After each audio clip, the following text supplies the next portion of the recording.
Yan, share ko lang po yung halaman ni Tibo. Yan. Kanya daw po yan. Ihabin nyo po. May mga gusto na rin ba silang halaman? Ibilin nyo po sila. May mga gusto na rin siyang plants. Mahilig na rin. Nagka-brown na iputa ng ibon. Ang dami na naman uli niyang bulaklak. Marmalade. Napakalaki ng dahon. Ayan. Ganda nito guys. Oh, laki. Ganda nito guys. Lalo pag nasa labas, naiinitan. Yan, niripat niya po eh. Kaya naarawan, nainitan, gumanda uli ang kanyang kulay. Oh, nasusunog din oh. Ito, naglipat tayo guys ng lemon lime. Welcome po kayo dito sa Plantita Verdes Garden. Hi guys, ayan, ngayon ay mga 4:30 ng hapon, umpisa na labas ng lamok. Nakita ko lang yung halaman ni Tibo, kaya gusto ko ding i-share sa inyo. Kumusta na po ang inyong mga halaman ngayong super init, santing na santing ang init. Medyo ginalaw-galaw namin, itong rack na ito, dati yan ay nakabalagbag kasi medyo kailangan natin ng space. Yan, dito po maglalagay tayo yung mga Prince of Orange. Akala namin ay uulan. Kaya iniakyat ko ang mga timba. Yan. Iniakyat ko ang mga timba. Akala ko itong mga Prince of Orange na ito hindi mabibili. Pero ayun po, napakyawan tayo kahapon. Kaya nagtanim uli tayo. Inayos uli natin. At ayan, dito natin sila ilalagay. Meron tayo diyang fiddle. Oh, ayun yung ating tycons. Dito po, kanina dito yan nakalagay. Humulog, iniakyat ko kasi madudumihan ang timba. Pero ayan, mukhang hindi tumuloy. Guys, pakita ko lang sa inyo yung halaman na nagugustuhan ni Tibo. Huwag ko daw yung ibebenta. Oh. Ayan, yan daw ay ima-mother plant. Pasilip lang po sa mga halaman ni Tibo. Ganda nga naman. Siya pa yung pumili ng pots, guys. O, diba? Pag may gusto talaga yan. Ganda nga naman ang kulay ng bagong dahon, oh. Golden cardboard. 2 pots po yan. Meron pa yun eh. Ay, nandoon. Nilagay niya sa sulok. May mga gusto na rin siyang plants. Mahilig na rin. Dati pag ako'y nabili, gulay na lang daw, makakain pa. Ngayon, palalakihin daw, wag daw ibebenta. Yan, ganda ng ating mga Prince of Orange. Meron tayong egg yolk doon. Ito, gustong gusto niya rin ito. Ayan. Si egg yolk na ang laki-laki na ng dahon. Pero ito guys ay may nagpa-reserve na. Okay lang po yan kay Tibo kasi meron naman tayong ibang plants o ibang egg yolk. Ito, yan siya rin may gusto niyan. Mga paborito niya yan. Tingnan nyo naman. Ito ay laglagan ng laglagan ang bulaklak. Pero makikita mo kinabukasan, ang dami na naman uli niyang bulaklak. Saan kaya pinagkukuha yung mga bulaklak nito si Kalachuchi? Oh, tingnan nyo guys, ang ganda niyan. Kasi minsan makikita ko ilan na lang yung bulaklak. Pag bisita mo uli, ayan, sandamakmak na naman at talagang mga naka-open. Oh, nakaka-good vibes. Sabi niya noon, kasi may presyo po ang ganito, sige bilihin mo kasi gusto niya. Pag po sinabi niyang ganon, alam ko na yon kasi gusto niya. Yan. Pero pagka tinanong ko, halimbawa may nagustuhan ako, o ano, bibilihin ko na, sasabihin niyan, bahala ka. Ibig sabihin, hindi niya yun gusto. Pero pag ito, sige, kuhaanin mo na. Pero may kwento itong Kalachuching ito. Ayan. Ayan, nagka-brown, may ipot ng ibon. Ayan. Ito, gustong-gusto niya yan. Yung napakalaking golden melanoning yan. O, tingnan nyo naman, ang paso niya, napakalaki po niyan. Iyan yung pinakamalaki sa kulay pula na paso. Yun, tsaka itong red sun. Kasi naubos po yung ating red sun na malaki. Ito na lang yung natitira. Yan. Palalakihin muna po uli natin yan si red sun. Sumilip ako din kasi ito pa yung isa niya na gustong gusto.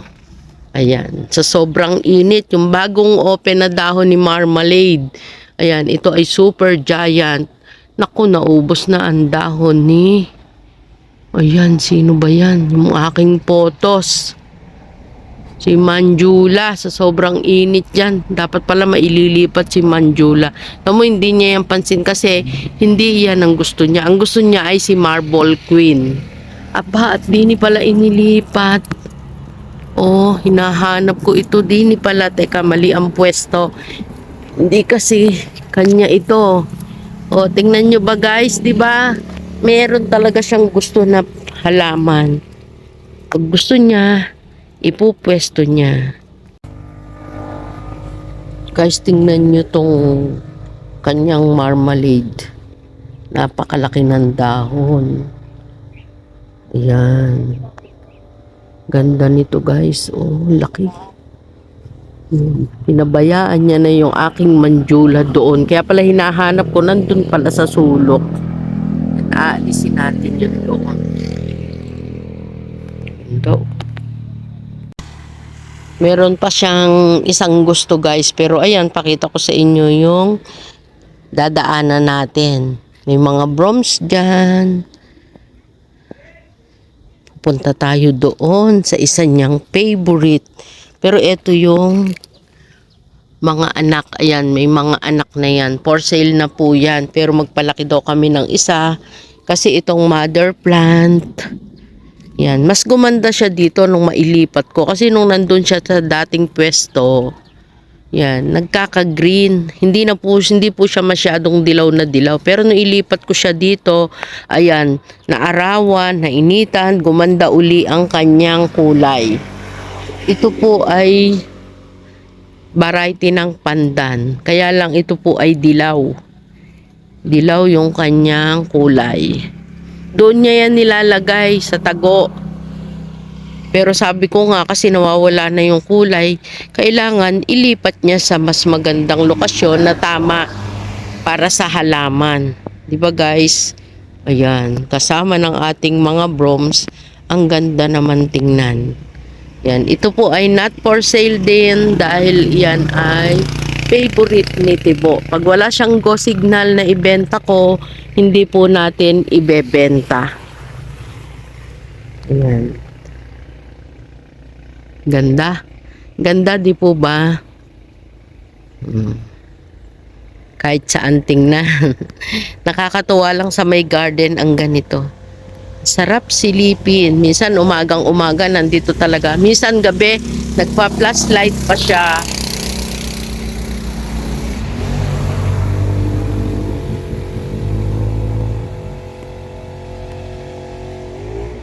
Meron tayo ditong Imperialis guys. Yan, ito ay for sale kasi hindi ito yung kanyang favorite. Meron po doon, pakikita ko sa inyo. Meron pa palang isa dito, ayan po, yung Imperialis. Nandito pa siya sa loob, hindi pa na ipupwesto. Malaki na yan.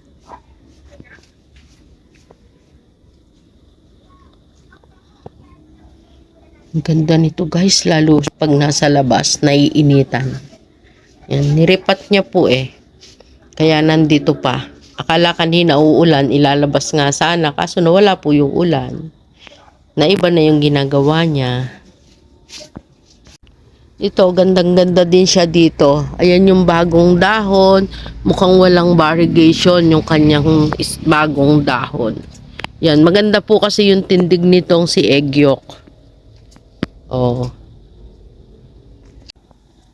At eto pa yung isa. Ang laki na ng dahon, no? Mas lumaki pa siya kaysa dito sa sinundan niya. Dito nga tuwan-tuwa na ako kasi ang laki-laki. Pero ito, ayan, mas malapad po yung dahon niya.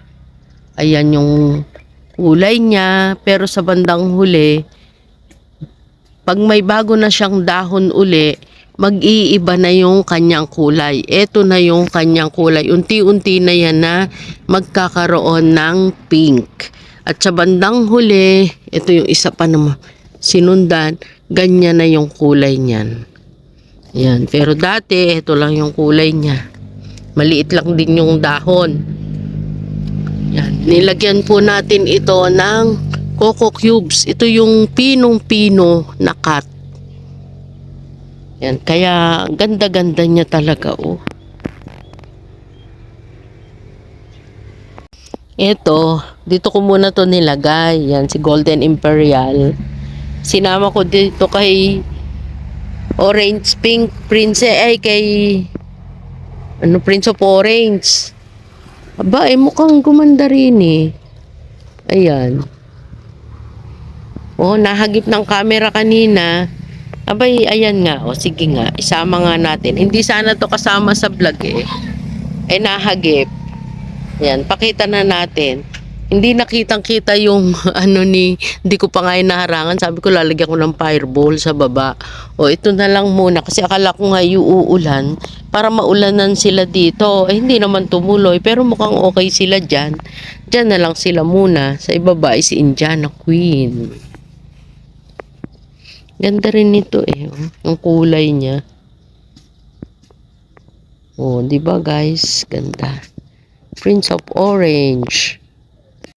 Oh, nasusunog din oh. Ito, naglipat tayo guys ng lemon lime. Pero ito, mga bagong talbos na ito. Kahit na siya ay galing sa market, pag itinanim, kahit may ugat, naglalagas din. Yan oh. Si lemon lime. Meron pa doon. Talagang gusto niya maraming lemon lime. Ito pa pala. Oh. 'Di ba? Marami tayong lemon lime diyan. Tuwan-tuwa siya at nagkukulay na. Ganda nga naman. Ilalim. Oh.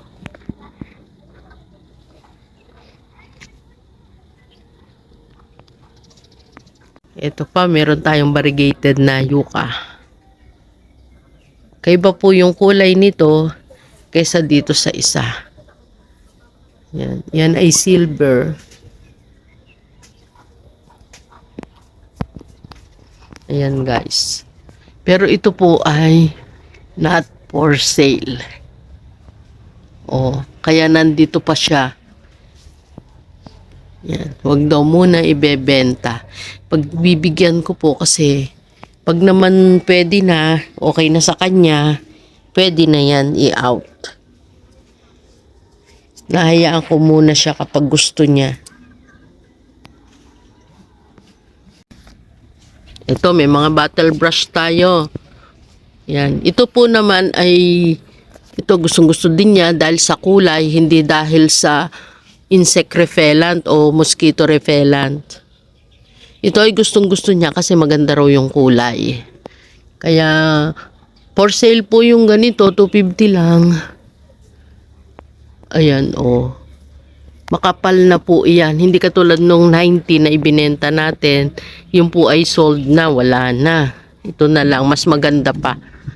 Yan, makakapal. 250. Ayan guys, pag meron siyang nagugustuhan, binibili na po natin kung tayo ay may pangbili. Para hindi tayo napapansin pag may gusto tayo o hindi siya nagko-comment pag may gusto tayong bilhin na halaman. Pinagbibigyan natin siya sa kanyang gusto. Talaga naman pong maganda. Ito po ay ilalagay pa sa kawa. Ito guys, yung binili naming kawa kay Ate Dang, yung isa ay nalagyan na ng kalachuchi. Ito yung dalawa, lalagyan po natin ng agave. Lalagay natin doon sa harapan. O ayan, sipag na sipag, di ba? naglinis din eh. Kasi may nakakalat daw. Aalisin niya. At din magmimix uli ako ng potting mix kasi nga po yung agave ay ililipat natin. O ayan guys, hanggang sa muli po. Maraming salamat sa inyong pagsama. Ayan, meron lang po akong may upload. Maraming salamat po pala sa mga taga Mendez na pumasyal dito kanina. Ayan, mga bromeliads po ang kanilang nagustuhan. At super boom. Hanggang sa muli po, maraming salamat. No stress, just relax. Shout out Sabrina Bella. Bye bye po.